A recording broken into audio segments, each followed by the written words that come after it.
Paper political science का, उसके संदर्भ में चर्चा करेंगे जो हमने अरस्तु के बारे में पिछली कक्षाओं में चर्चा की थी। अरस्तु के बारे में हमने दास्ता के संदर्भ में, दास्ता के अलावा हमने बात की थी उनके संविधानों के बारे में, संविधान के अलावा हमने बात की थी कि जीवनी और पुस्तकों के बारे में, किस प्रकार से अरस्तु की शैली थी और उन्होंने कौन कौन सी अध्ययन पद्धति अपनाई, इन सभी के बारे में हमने अब तक क्या की, चर्चा की। अब हम अरस्तु के आदर्श राज्य के बारे में विचार करेंगे, क्योंकि हम पॉलिटिकल जो उनकी पुस्तक थी पॉलिटिक्स, उनके संदर्भ में चर्चा कर रहे हैं, क्योंकि पॉलिटिक्स में उनके क्या थे, मौलिक विचार थे। जैसे कि हमने भाग फर्स्ट में पढ़ा था दास्ता, इसके अलावा अब हम पढ़ रहे हैं पोलिस अर्थात राज्य। भाग थर्ड में हमने पढ़ा था नागरिकता और भाग 4 में हमने पढ़ा था संविधानों का वर्गीकरण। तो अब आज हम पढ़ेंगे अरस्तु के अनुसार राज्य एक कैसा आदर्श राज्य होना चाहिए, उसी के संदर्भ में हम चर्चा करेंगे। देखिए अरस्तु के अनुसार राज्य, अरस्तु के अनुसार राज्य एक व्यक्ति की सुरक्षा के लिए बहुत ही आवश्यक है। अरस्तु ने अपने विचार प्रकट किए कि राज्य की उत्पत्ति किस प्रकार से हुई, राज्य की उत्पत्ति किस प्रकार से हुई, उन्होंने 2 प्रकार से बताई राज्य की उत्पत्ति। हम बात करेंगे दोनों प्रकारों के बारे में, एक ऐतिहासिक प्रकार और दूसरा मनोवैज्ञानिक प्रकार, जबकि प्लेटो ने इस संदर्भ में कोई चर्चा नहीं की थी।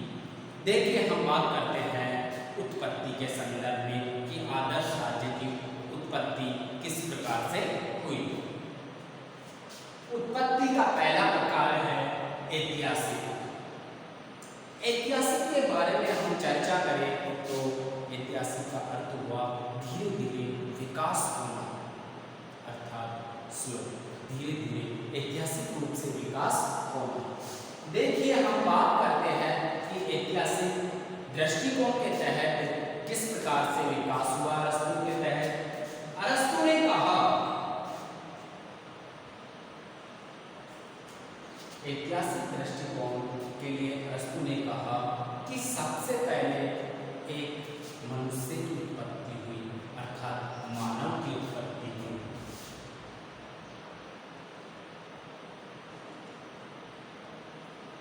मानव की उत्पत्ति या मनुष्य की उत्पत्ति होने पर कुछ व्यक्ति मिल करके रहने लगे, क्योंकि उनकी आवश्यकता की, अकेले व्यक्ति की आवश्यकता की पूर्ति नहीं हो रही थी, तो एक व्यक्ति दूसरे व्यक्ति पर निर्भर होने लगे। इसी मनुष्य से, इसी व्यक्ति से एक परिवार का निर्माण हुआ। किसका निर्माण हुआ? एक परिवार का निर्माण हुआ।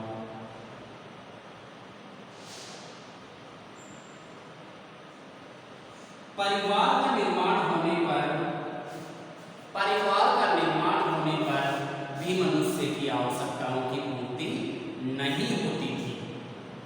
अर्थात जब मनुष्य अकेला था तब भी वो अपनी पूर्ति नहीं कर पाया, लेकिन वो अपनी पूर्ति कंप्लीट करने के लिए उन्होंने किसका सहारा लिया? एक परिवार का सहारा लिया। परिवार का सहारा लेने के कारण उनकी कुछ आवश्यकताओं की पूर्ति हुई, लेकिन कुछ आवश्यकताओं की फिर भी पूर्ति नहीं हुई। इस प्रकार से कुछ लोग मिल करके एक स्थान पर रहने लगे, एक स्थान पर रहने लगे, उसे गांव कहा गया। अर्थात कहाँ रहने लगे लोग? गांव के अंदर।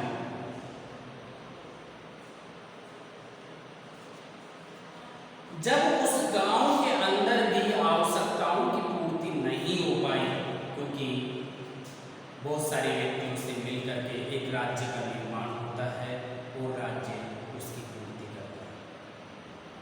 गांव उसकी आवश्यकताओं की पूर्ति नहीं कर पाता, इसीलिए राज्य का निर्माण होता है।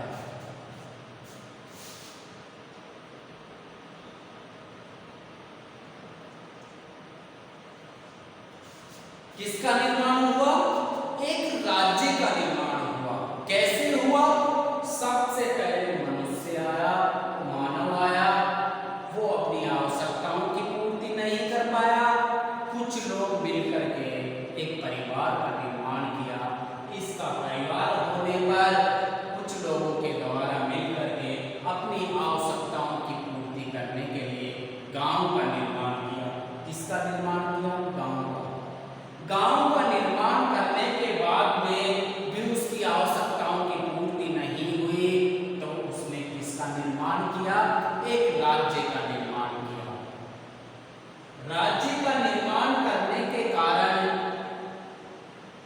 ये कहा जाता है, जो ये एक ऐतिहासिक परंपरा जो एक शुरुआत में मानव जाति से होती है, वो धीरे धीरे विकासात्मक होकर के राज्य का निर्माण होता है, उसे ही क्या कहा जाता है? ऐतिहासिक दृष्टिकोण। अरस्तु का यही मानना था कि वास्तविक रूप से ऐतिहासिक दृष्टिकोण के कारण ही राज्य का निर्माण हुआ है। अर्थात ऐतिहासिक दृष्टिकोण से ही किस राज्य का निर्माण हुआ है? अरस्तु के आदर्श राज्य का निर्माण हुआ है, ये अरस्तु ने कहा। देखिए, हम बात करें सेकंड पॉइंट मनोवैज्ञानिक तरीके से। हमने बात की कि ऐतिहासिक दृष्टिकोण से इस प्रकार से राज्य की उत्पत्ति हुई, उसी प्रकार से मनोवैज्ञानिक दृष्टिकोण से अलग प्रकार से होती है। देखिए किस प्रकार से होती है अलग प्रकार से।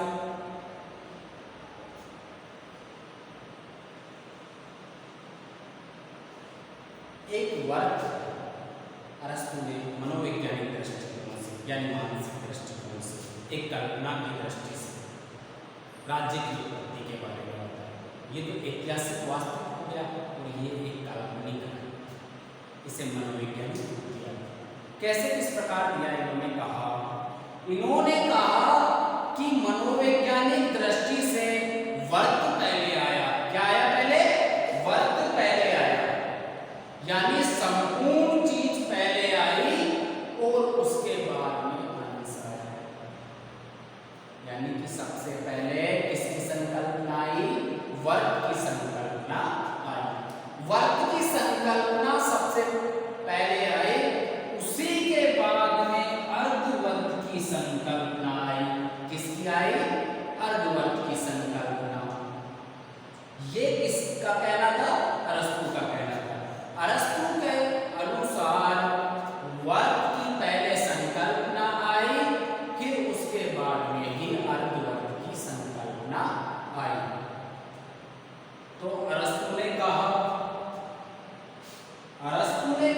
ये अर्धवर्ग, अरस्तु ने कहा ये अर्धवर्ग की संकल्पना बाद में आई। इसी दृष्टिकोण से हम कह सकते हैं कि राज्य की उत्पत्ति पहले हुई और मनुष्य बाद में आए। ये मनोवैज्ञानिक दृष्टिकोण से मानना है। किस दृष्टिकोण से मानना है? मनोवैज्ञानिक दृष्टिकोण से मानना है अरस्तु का कि पहले वर्ग की संकल्पना आई और फिर अर्धवर्ग की संकल्पना आई। इस प्रकार से अरस्तु ने राज्य के दो प्रकार बताए उत्पत्ति के। हम बात करते हैं राज्य के कार्यों के संदर्भ में। देखिए, राज्यों के कार्यों के संदर्भ में यानी कि राज्य के कार्य के संदर्भ में प्लेटो ने कहा कि राज्य का निर्माण सद्गुण के लिए हुआ है। दार्शनिक शासक द्वारा सद्गुण लाया जाएगा व्यक्तियों में, उसी के लिए हुआ है। यहां पर प्लेटो ने कुछ भी नहीं कहा, सद्गुण के लिए कहा। तो अरस्तु ने भी राज्य का मूल कहा कि राज्य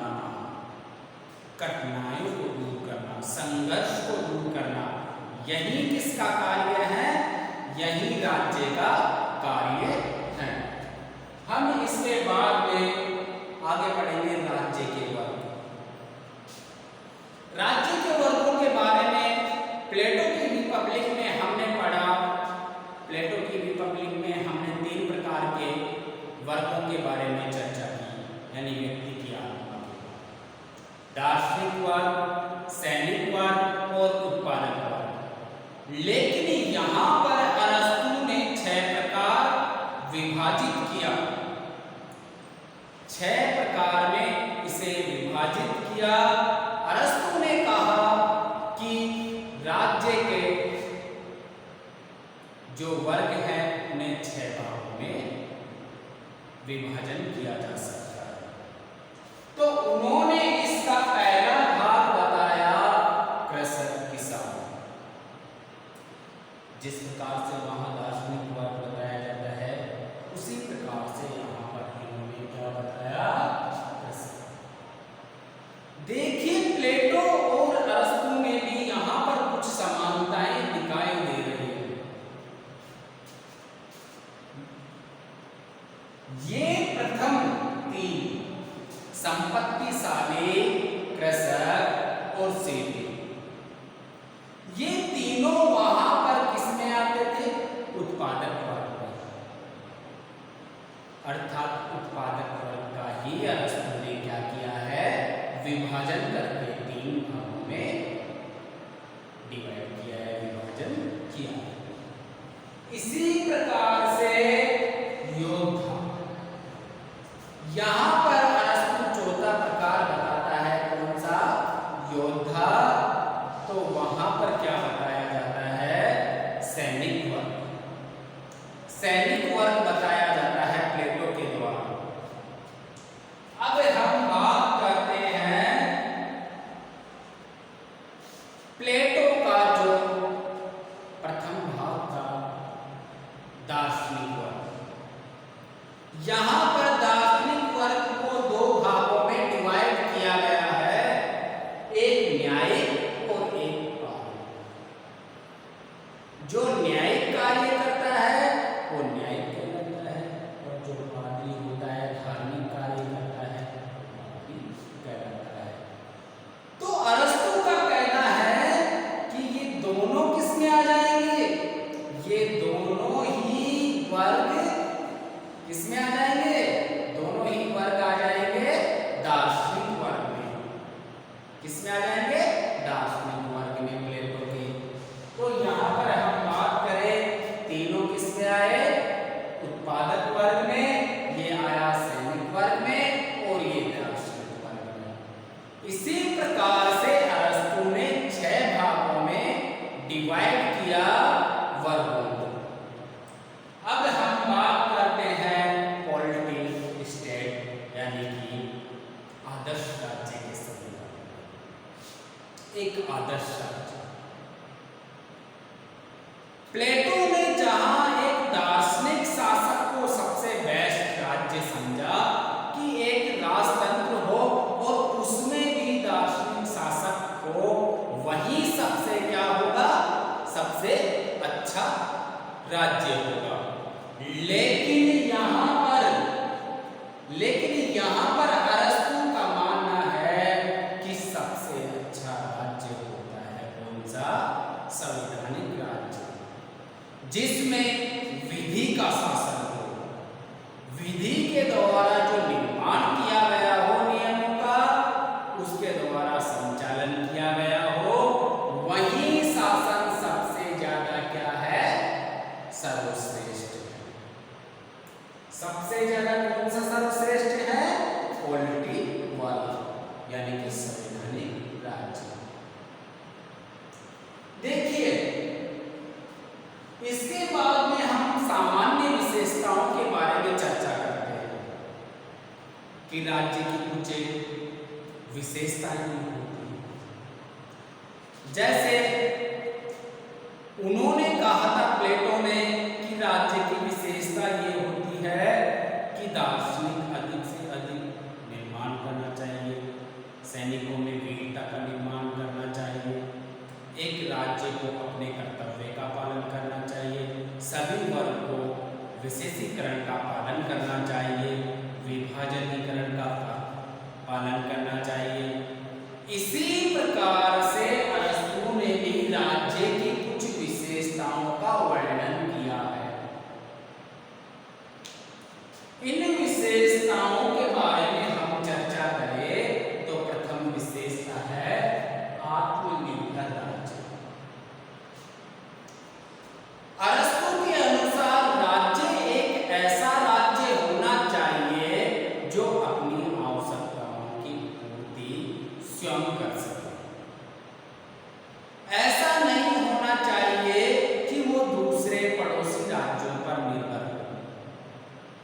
इसीलिए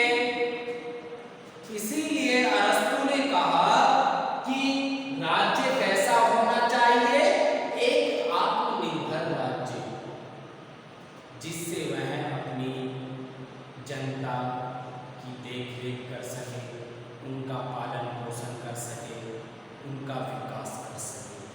वही एक अच्छा और आदर्श राज्य की विशेषता होगी जो आत्मनिर्भर राज्य होगा। कौन सा राज्य होगा? आत्मनिर्भर राज्य।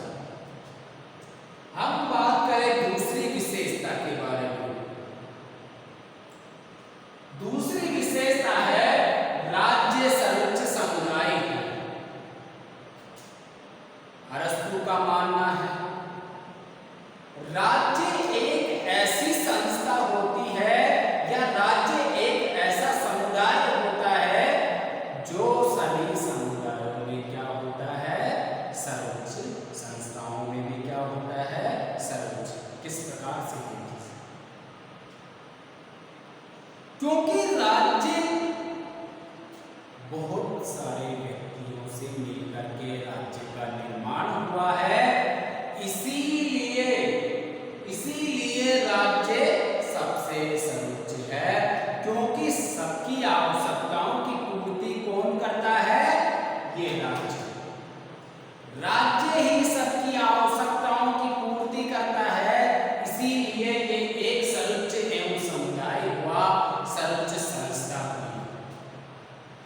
हम बात करें राज्य की अगली विशेषता के संदर्भ में। राज्य की अगली विशेषता है राज्य एक जैविक समुदाय है। देखिए यहाँ जैविक का अर्थ व्यक्ति से संबंधित। यहां पर उदाहरण दिया है अरस्तु ने कि जिस प्रकार एक व्यक्ति और उसके अंग होते हैं, उसी प्रकार ही राज्य भी एक व्यक्ति होता है। देखिए राज्य की सत्ता यहां पर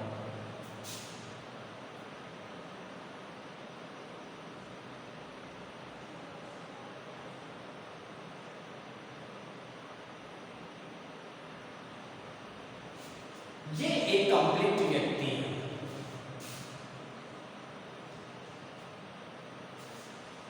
ये एक क्या है? कंप्लीट व्यक्ति है। अब आप देखिए ये व्यक्ति है तो इसकी दृष्टिकोण से ये क्या है? राज्य है अरस्तु की दृष्टि से, क्योंकि इसकी जो भुजाएं हैं, अंग हैं, उनको व्यक्ति माना है अरस्तु ने। अरस्तु के अनुसार राज्य एक व्यक्ति है और उसके सभी अंग क्या है? व्यक्ति तो राज्य हो गया और अंग राज्य हो गए। इसीलिए राज्य एक जैविक समुदाय है और इसीलिए राज्य क्या है? एक सर्वोच्च संस्था या सर्वोच्च समुदाय। इसी प्रकार हम अगले विशेषता के बारे में बात करते हैं।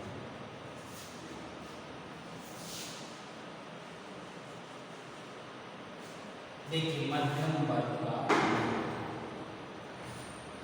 अरस्तु ने मध्यम वर्ग को बहुत अधिक महत्व दिया। इनका मानना था कि जो कुलीन वर्ग होता है, जो अमीर वर्ग होता है, वो विलासिता में डूबा हुआ रहता है। अर्थात वो विलासिता में होने के कारण एक अच्छा शासन नहीं कर पाएगा। इसीलिए अरस्तु ने कहा है कि एक कुलीन वर्ग के व्यक्ति को शासक नहीं बनाना चाहिए। किसको नहीं बनाना चाहिए? एक कुलीन वर्ग के व्यक्ति को शासक नहीं बना सकते और ना ही एक निम्न अर्थात जो बिल्कुल गरीब। कैसे? जिसके मान लीजिए जिसके बहुत अधिक पैसे उधार ले रहे हो, तो वो क्या सोचेगा? सबसे पहले उसकी सोच ये रहेगी कि पहले अपनी गरीबी को दूर कीजिए। तो वो भी राज्य के लिए एक कल्याणकारी कार्य नहीं कर पाएगा, सद्जीवन का कार्य नहीं कर पाएगा। राज्य के लिए सबसे ज्यादा महत्वपूर्ण किस वर्ग को माना? वो मध्यम वर्ग को माना।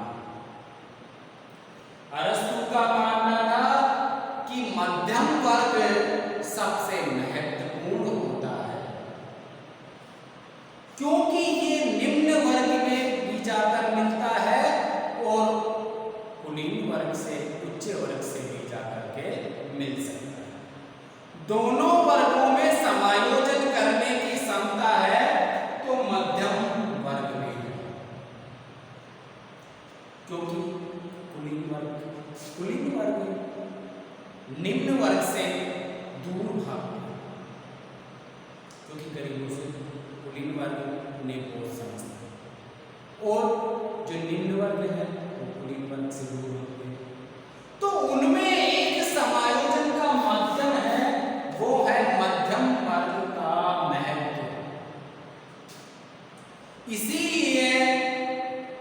इसीलिए अरस्तु के आदर्श राज्य में सबसे अधिक महत्व दिया गया है मध्यम वर्ग को। किसको दिया गया है? मध्यम वर्ग। यहां पर हम बात करें अरस्तु के आदर्श राज्य के संदर्भ में अगली विशेषता के बारे में। अगली विशेषता होगी विधि का शासन। क्या होगी? विधि का शासन। अरस्तु का मानना है कि व्यक्ति कितना ही दार्शनिक हो, व्यक्ति कितना ही ईमानदार हो, व्यक्ति कितना ही सत्य हो, लेकिन वह एक विधि के शासन से अच्छा शासन नहीं कर सकता। क्यों नहीं कर सकता अच्छा शासन? क्योंकि विधि के माध्यम से जो शासन होता है उसमें भाई भतीजेवाद या ऐसन का कोई प्रभाव नहीं होता।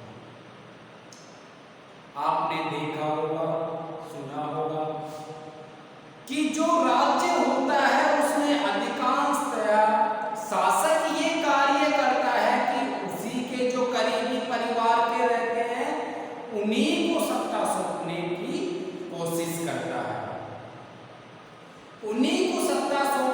कोशिश करता है, इसीलिए वहां पर बेईमानी हो जाती है, भ्रष्टाचार को बढ़ावा मिलता है। इन सब बीमारियों को, भ्रष्टाचार और बेईमानी जैसी बीमारियों को समाप्त करने के लिए अरस्तु ने कहा कि सद्गुण ही जरूरी नहीं है, विधि का शासन होना आवश्यक है, क्योंकि हमारा मस्तिष्क कभी भी कठोर नहीं रह सकता, रोकने में नहीं। इसीलिए विधि अपने आप परिवर्तित नहीं होगी, ये एक उन्होंने कभी नहीं बताया कि जब जब आवश्यकता हो, शासन संचालन में कठिनाई हो, तब तब विधि का निर्माण करना चाहिए और विधि में परिवर्तन करना चाहिए। ये किसका मानना है? ये अरस्तु का मानना है। आदर्श राज्य के लिए इन्होंने क्या बताया? विधि का शासन भी एक प्रमुख विशेषता। इसी प्रकार से हम बात करें अगली विशेषता के बारे में, तो अगली विशेषता है जनसंख्या। अरस्तु ने जनसंख्या के संदर्भ में भी कहा, जिस प्रकार प्लेटो के आदर्श राज्य में लोच पुस्तक में कहा गया था कि राज्य की जनसंख्या 5040 हो। कितनी हो? 5040। ये किसका मानना था?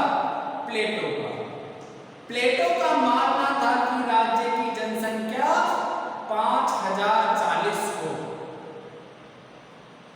लेकिन यहां पर अरस्तु का मानना है कि जनसंख्या कितनी हो। उन्होंने जनसंख्या को महत्व देते हुए कहा कि राज्य की जनसंख्या 10 भी ना हो और 1 लाख भी ना हो। उन्होंने कहा कि राज्य की जनसंख्या इतनी कम भी ना हो कि उसमें 10 व्यक्ति ही हो और इतनी अधिक भी ना हो कि उसमें उसकी जनसंख्या कितनी हो, 1 लाख। इसी प्रकार से हम बात करें जनसंख्या के संदर्भ में, तो क्या कहा अरस्तु ने, 1 लाख से कम, और वो भी जनसंख्या कैसी होनी चाहिए, वो बहुत मेहनती होनी चाहिए, क्योंकि राज्य की जनसंख्या अगर मेहनती नहीं होगी तो एक आदर्श राज्य का निर्माण नहीं किया जा सकता। इसीलिए उन्होंने कहा कि एक अच्छे आदर्श राज्य के लिए जनसंख्या का निर्माण करना, एक मेहनती जनसंख्या होना बहुत ही क्या है, आवश्यक है। इसी प्रकार से हम अगली विशेषता के बारे में बात करें तो राज्य की भौगोलिक स्थिति के बारे में, जहां पर प्लेटो भौगोलिक स्थिति के बारे में कुछ भी चर्चा नहीं करता है, कोई विशेष चर्चा नहीं करता, लेकिन यहां पर अरस्तु ने चर्चा की भौगोलिक स्थिति के बारे में कि राज्य एक ऐसा राज्य होना चाहिए जिस प्रकार से ये एक राज्य है, जिस प्रकार से ये एक राज्य है, ये राज्य एक प्राकृतिक सीमाओं से घिरा हुआ होना चाहिए, वो ही सबसे अच्छा और सबसे आदर्श राज्य होगा। ये किसका मानना था? ये मानना था अरस्तु का, कि अरस्तु ने क्या कहा कि प्राकृतिक सीमाओं से घिरी हुई होनी चाहिए। प्राकृतिक सीमा का अर्थ है कि चारों तरफ समुद्र हो